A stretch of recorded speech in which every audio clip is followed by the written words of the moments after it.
Okay, I'd like to welcome everybody to our some of our first classes of the year. Nice to have everybody back. And today we're going to talk about Hellebores. For those that have grown them, for haven't, we'll give a little bit of brief background. Hellebores are almost entirely European natives. Center of distribution is the Balkans. Several years ago, we were lucky to go see these in the wild in the wonderful destinations for vacations of Bosnia, Croatia, Slovenia, Montenegro, and so forth and so on. In the wild, some hellebores grow in the woods, but the majority of them actually grow in prairies. So many of them in sun, especially as you get into the areas of Bosnia where pretty much every tree's been bombed out. Things that didn't used to be in sun are now in sun. Now in the wild, this is what a hellebore would look like. That is a hellebore that we collected in the wild. So to get to where we are today, that's required a lot of breeding. So really for the past 50 years, that's where hellebores have been improved so much in terms of color, in terms of form. Every double you see originated from one that was found by a friend of ours over in Croatia. And we actually went and visited the site, and it was just one population where there was half the plants were double flowered. So every one you see today all originated from that one find in the wild. So it's amazing how they've gone from where they were to where they are today. So let's move into a little more shade over here, and we'll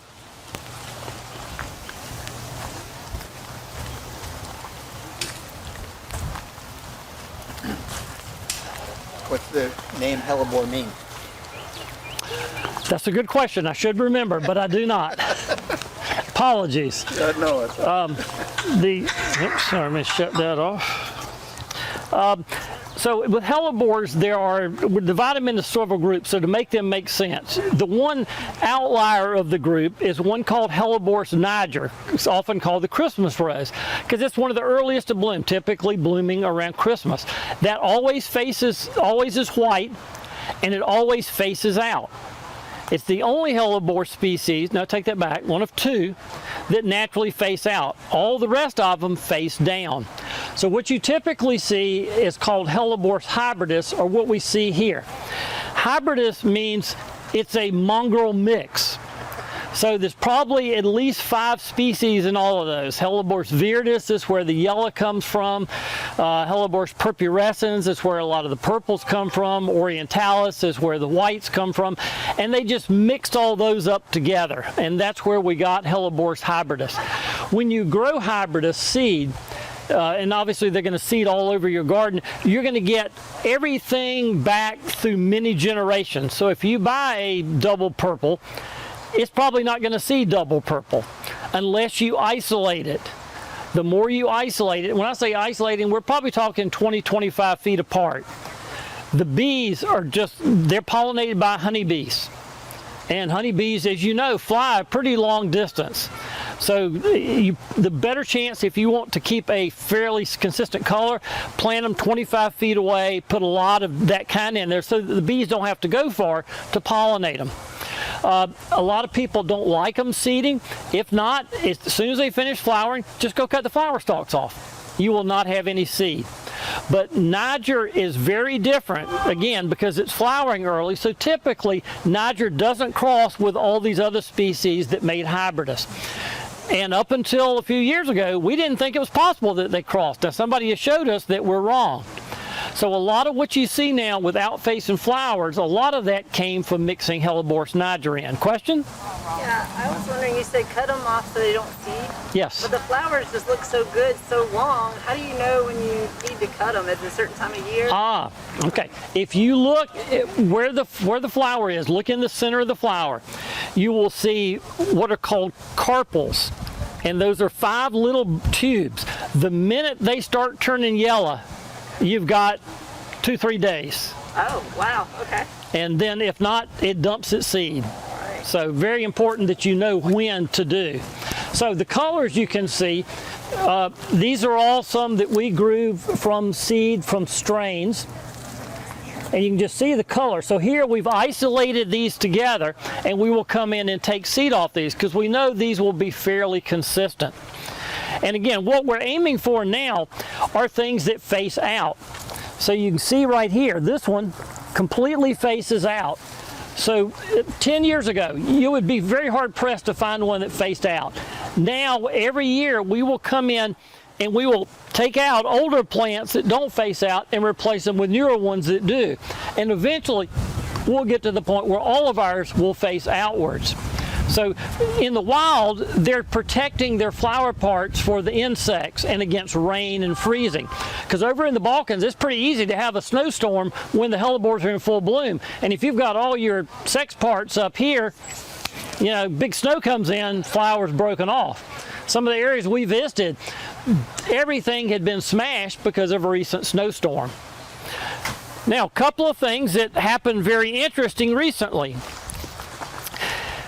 People went in and they realized they could cross with Niger and some of the other species. Again, that was thought not to be possible.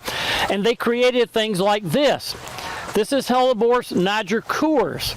So this is a cross between one called Helleborus argutifolius that used to be called Helleborus corsicus, hence the name Niger Coors. So it was a Niger corsicus. These all flower in white, Niger Coors, because there wasn't any color added to those. Most recently, we have these. And this is Niger crossed with a number of species, Lividus, argutifolius, and they've created, this is what's called the Lenten Roses series. Now, once you cross with Niger, your offspring are all sterile.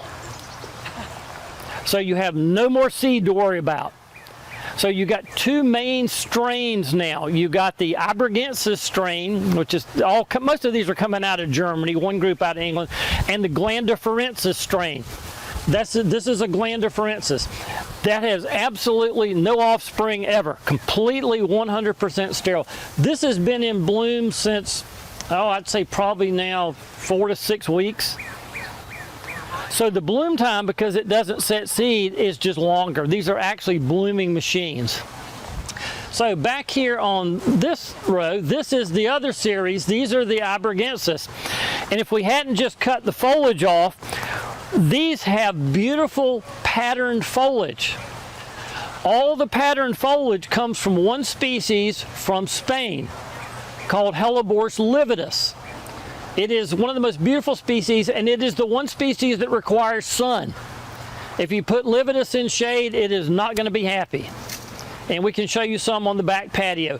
Beautifully patterned leaves with just veins that are incredible. Flowers are sort of a greenish color, but flowers face out. So we like that. Question? Yeah, are you working on any new varieties of the Glandiferensis? Those are all done in Germany. They have the parents to make that cross. Because these are sterile, we can't make any crosses with them. You don't have their parents, or you can't get their parents? Oh no, they keep those under lock and key. Those are worth hundreds of thousands of dollars to them. And generally finding those parents is something that happens accidentally. You make one cross that's supposed to be sterile, and if you grow 1,000 seedlings, you have one plant that will set seed. And that's what they use to create all of these. So they've got the keys to the kingdom that we don't have. Gotcha.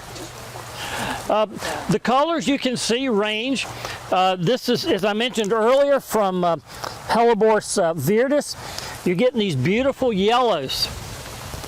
And pretty much all the Hellebore started with a couple of people. Really, Helen Ballard of Germany was really the queen of the Hellebore. She started the Hellebores breeding. That's where it really got its roots to make these crazy flowers. And it moved to England. You had people like Elizabeth Strangman, who's actually still alive, incredible breeder. And then from there, it began really being branched out. In the United States, the people who really made the huge inroads were the O'Byrnes out in Oregon, and they still breed. So a lot of the strains that we sell, where you see the names, those are seed strains, and we sell them unflowered. The only way we can do that is we know that they are so conscious about hand crossing the best of the best. and their percentages come 98 to 99% true to color and true to type. That's, if you just do it out in the open, as we mentioned, you might get 30% true to color, even isolated.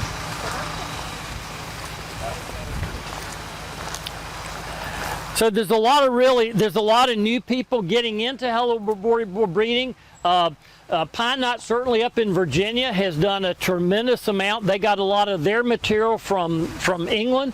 Probably in England now, if you go over there, the best place to go is Ashwood. It's run by our friend John Massey. John, his staff has done the most amazing. If you want today, the best Helleborus hybridists in the world are from Ashwood.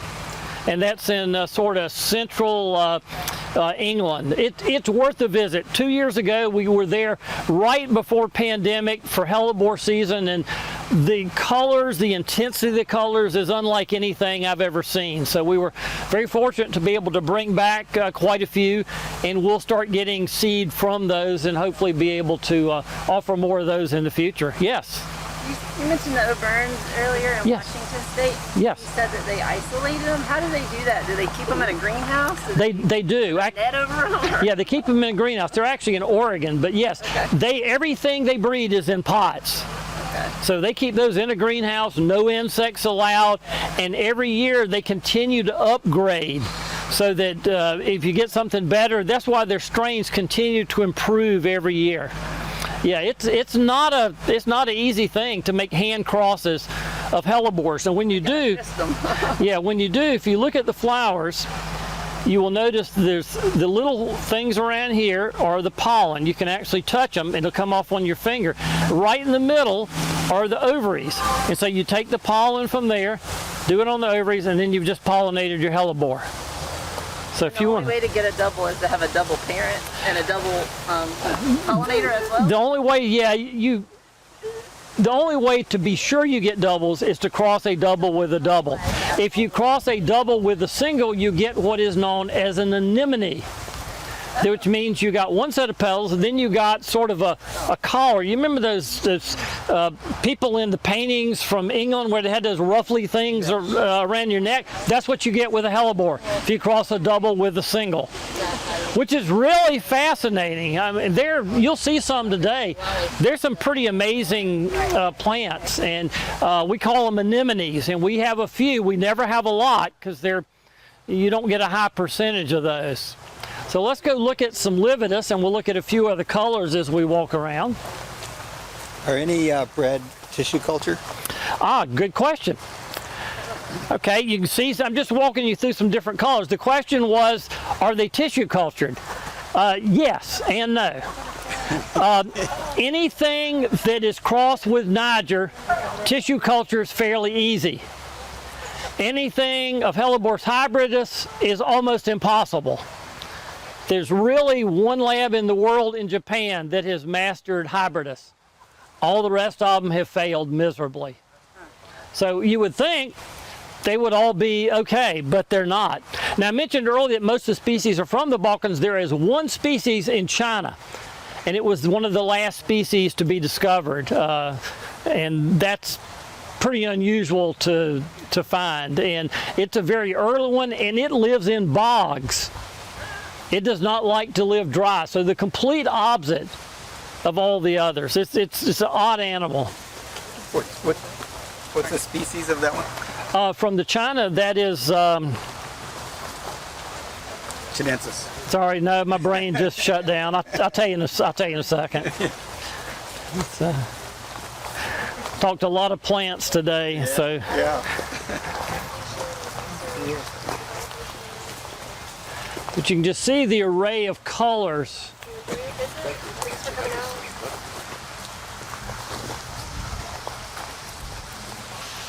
And just to give you an idea of how far they've gone, take a look at some of these.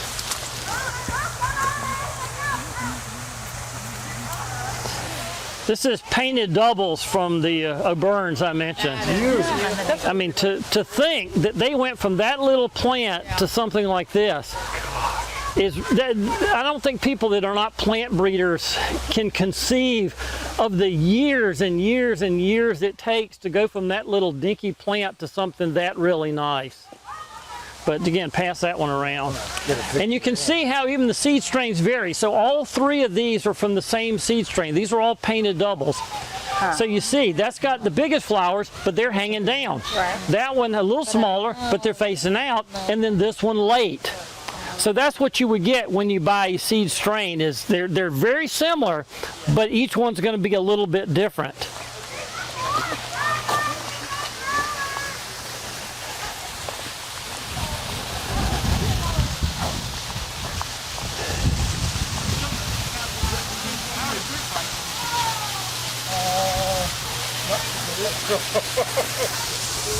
So here's some more of the glandiferensis. These are called the Ice and Roses strains. So just very dark foliage, all out-facing flowers, and completely sterile. So over here in the sun is where we keep our Lividus.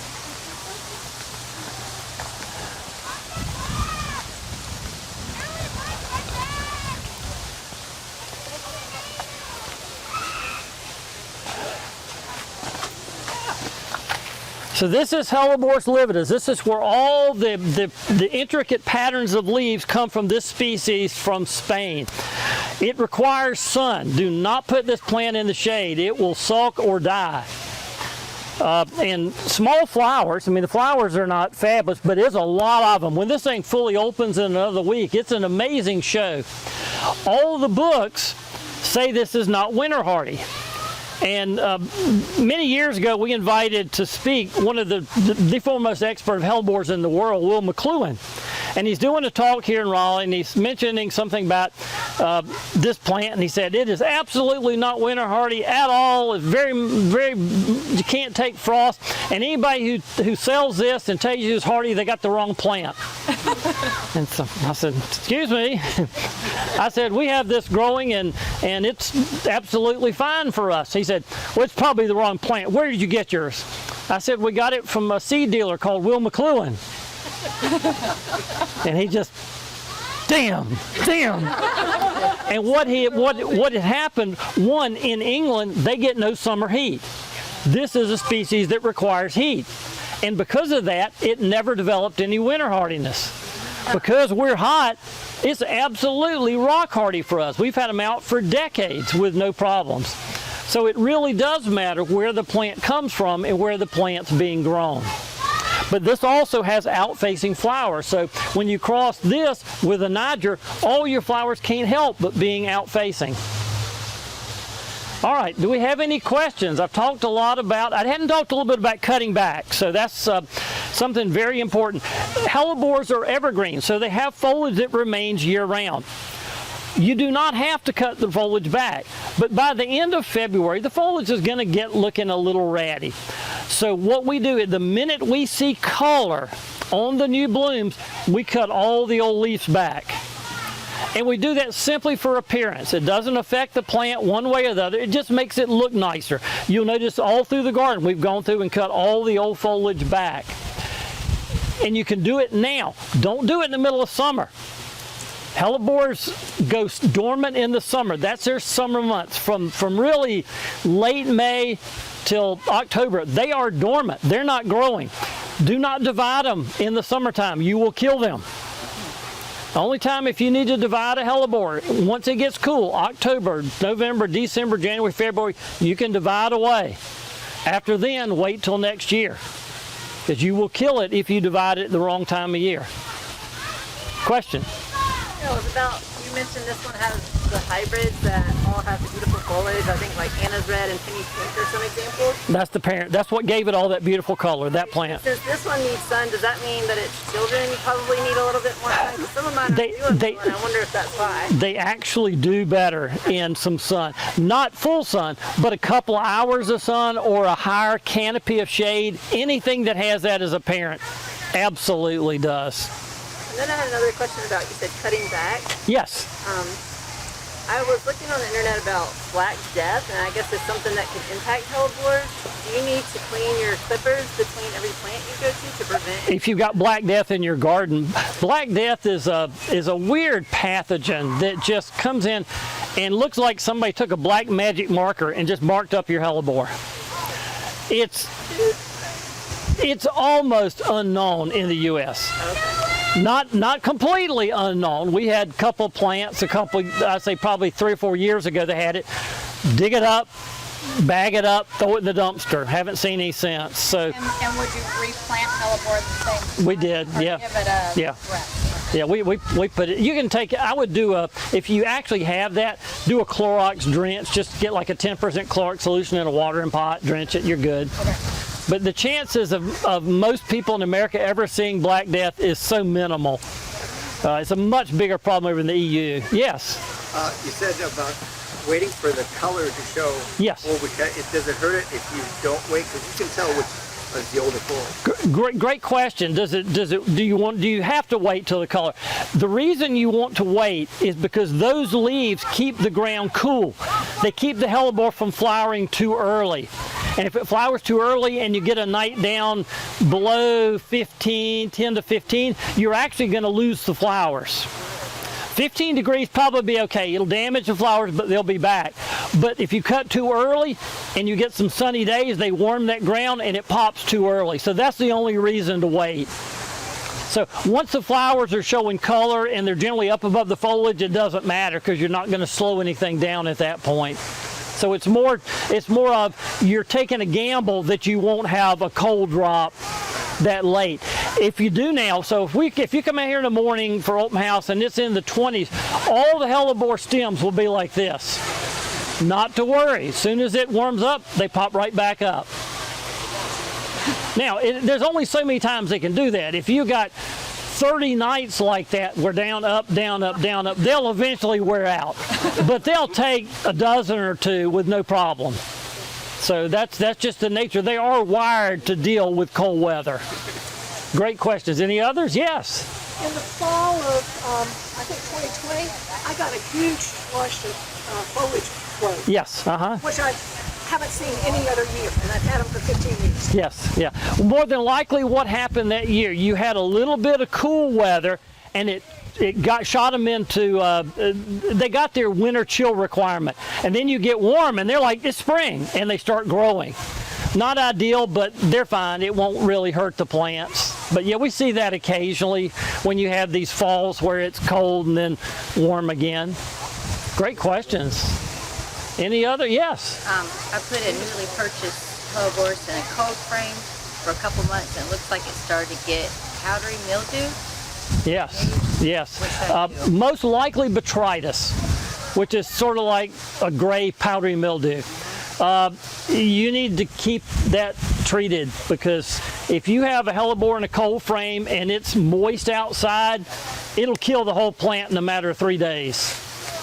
Yeah, that's a real problem. And that's why when we grow them in our greenhouse cold frames, we have to have fans blowing on them constantly. If you didn't have those fans on, we could lose the greenhouse literally over the weekend. It's that fast in a container. In the ground, you're not going to see a problem, but in containers, in a production, in a cold frame, huge problem with Botrytis. So you would need to invest in looking what could be treated for Botrytis. You may be able to do it with some oil sprays. I'd do some research online to see. Can you permanently get rid of it in that plant? No, Botrytis is in the air. I mean, okay. No, so it comes in. It's a airborne pathogen. So no matter, as long as you got the plant, that air blows in, you're going to get it. You can't get rid of all the Botrytis spores. So it's not in the plant, it's on the plant. So it's not like systemic in the plant. Once you get rid of it, the plant's fine. Okay. Yeah, so some pathogens actually go into the plant, not the case on that. All right. Yeah, that's a great question. Any other questions? Do you keep all your seedlings for sale, or do you cull some of them? What we do is we are very particular as to what we gather. So it's got to be isolated enough. It's got to be enough nice ones together. So we have a big spreadsheet, and then we will grow them, and say we grow between 100 and 500 of a particular one. When they flower, which takes us 2 years minimum, we hold everything until they flower. We would throw out probably 50%. So a lot. It's no good, or the foliage? The flower is not up to our standards. No good is one of those relative terms. Most people that don't have the Hybridizer eye? the hybridizer eye, that's a good word to say, would keep all the stuff that we throw out. But we are incredibly particular. So all of those you see flowering up there are some that I'm the one that picks everyone out. And my standards are pretty high, so it's got to be rather exceptional to get into our Winter Delight strain. Yeah, I mean, you throw a lot out. You'd be shocked at the numbers. What was the species on that one again? This is a hybridus called Painted Doubles. Perfect name. Yeah, isn't that? I mean, it really is an absolutely amazing plant. Is it for sale now? It should be, if we're not out. Okay. Any other questions? Thank y'all very much for coming, and enjoy walking around and seeing.